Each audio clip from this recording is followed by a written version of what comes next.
ಮನುಷ್ಯನಿಗೆ ಅಸಾಧ್ಯವಾದದ್ದು ಯಾವುದೂ ಇಲ್ಲ ಸ್ನೇಹಿತರೆ. ಎಲ್ಲವೂ ಎಲ್ಲರಿಂದಲೂ ಸಾಧ್ಯವಾಗುತ್ತದೆ. ಆದರೆ ಪ್ರಯತ್ನ ಪಡುವಂತಹ ಹಂಬಲ ನಮ್ಮಲ್ಲಿರಬೇಕು ಅಷ್ಟೇ. ನೀನೊಂದು ಕೆಲಸ ಮಾಡ್ತಾ ಇದ್ದೀಯಾ ಅಂತ ಅಂದರೆ ಜನ ಎಲ್ಲಿ ಬೀಳಿಸ್ಬೇಕು ನಿನ್ನನ್ನು, ಹೇಗೆ ಅಂತ ಜನ ಕಾಯ್ತಿರ್ತಾರೆ. ಅವರನ್ನೆಲ್ಲ ನಾವು ಮೆಟ್ಟಿ ನಿಂತು ನಾವು ಏನು ಅಂತ ಅವರಿಗೆ ತೋರಿಸ್ಬೇಕು ತಲೆ ಎತ್ತಿ. ನಾನೊಂದು ನಿಮ್ಮ ಕತೆ ಹೇಳ್ತೀನಿ ಕೇಳಿ ಸ್ನೇಹಿತರೆ. ಒಮ್ಮೆ ಒಂದು ಹಳ್ಳಿಯಲ್ಲಿ ರಾಜು ಎನ್ನುವ ಬಡ ಹುಡುಗ ವಾಸಿಸ್ತಿದ್ದ. ಅವನಿಗೆ ಬಹಳ ಪ್ರತಿಭೆ ಇತ್ತು, ಆದರೆ ಅವನ ಕುಟುಂಬದ ಸ್ಥಿತಿ ಅಷ್ಟೊಂದು ಚೆನ್ನಾಗಿರಲಿಲ್ಲ.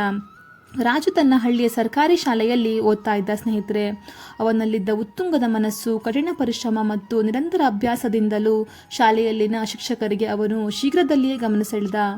ಅವರು ರಾಜುವಿನಲ್ಲಿರುವ ಪ್ರತಿಭೆಯನ್ನು ಗುರುತಿಸಿದರು ಮತ್ತು ಅವನಿಗೆ ಹೆಚ್ಚುವರಿ ಸಹಾಯ ಮಾಡಲು ಪ್ರಾರಂಭಿಸಿದರು. ಒಮ್ಮೆ ಶಾಲೆಯಲ್ಲಿ ಬೃಹತ್ ಶಿಕ್ಷಣ ಸಮ್ಮೇಳನ ಆಯೋಜಿಸಲಾಯಿತು ಸ್ನೇಹಿತರೆ. ಇದರಲ್ಲಿ ವಿದ್ಯಾರ್ಥಿಗಳು ತಮ್ಮ ಪ್ರತಿಭೆಯನ್ನು ಪ್ರದರ್ಶಿಸಲು ಅವಕಾಶವಿತ್ತು. ರಾಜು ಬಯಸಿದರೂ ತಾನು ಬಡವನು ಎಂದು ಅವನು ಹೆದರಿದನು. ಆದರೆ ಅವನ ಶಿಕ್ಷಕರು ಅವನಿಗೆ ಪ್ರೋತ್ಸಾಹ ನೀಡಿದರು ಮತ್ತು ತಾನು ಏನು ಮಾಡಬಲ್ಲೆ ಎಂಬುದನ್ನು ತೋರಿಸಲು ತಲೆ ಎತ್ತಿ ನಡಿ ಅಂತ ಹೇಳಿದ್ರು. ರಾಜು ನೃತ್ಯದಲ್ಲಿ ತುಂಬಾ ಪರಿಣಿತನು. ಸಮ್ಮೇಳನದಲ್ಲಿ ಅವನು ಹೆಜ್ಜೆ ಹೆಜ್ಜೆಗೂ ನೃತ್ಯ ಮಾಡಿ ಎಲ್ಲರನ್ನೂ ಹೆದರಿಸಿದನು. ಆದರೆ ಅವನ ಪ್ರಕಾರ ಈ ನೃತ್ಯವು ಅವನ ಶ್ರದ್ಧೆ ಮತ್ತು ಪರಿಶ್ರಮವನ್ನು ಪ್ರತಿಬಿಂಬಿಸುತ್ತಿತ್ತು. ಅವನು ನೃತ್ಯ ಮುಗಿಸಿದಾಗ ಎಲ್ಲರೂ ಎದ್ದು ನಿಂತು ಚಪ್ಪಾಳೆ ಸಮಾರಂಭದ ನಂತರ ರಾಜು ತನ್ನ ಹಳ್ಳಿಯ ಜನರಿಗೆ ಪ್ರೇರಣಾದಾಯಕ ಉದಾಹರಣೆಯಾದನು.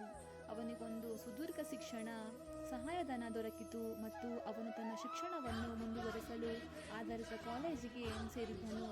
ರಾಜುವಿನ ಈ ಸಾಧನೆ ತಾನು ನಿಜವಾಗಿಯೂ ಏನಾದರೂ ಸಾಧಿಸಬಲ್ಲೆ ಎಂಬುದು ಎಲ್ಲರಿಗೂ ತೋರಿಸಿತು.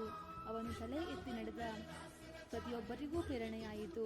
ಈ ಕಥೆಯು ನಮಗೆ ಹೀಗೆ ಹೇಳುತ್ತದೆ ಸ್ನೇಹಿತರೆ, ಬದುಕಿನಲ್ಲಿ ನಾವು ಯಾವ ಪರಿಸ್ಥಿತಿಯಲ್ಲಿದ್ದರೂ ಕೂಡ ನಾವು ನಮ್ಮ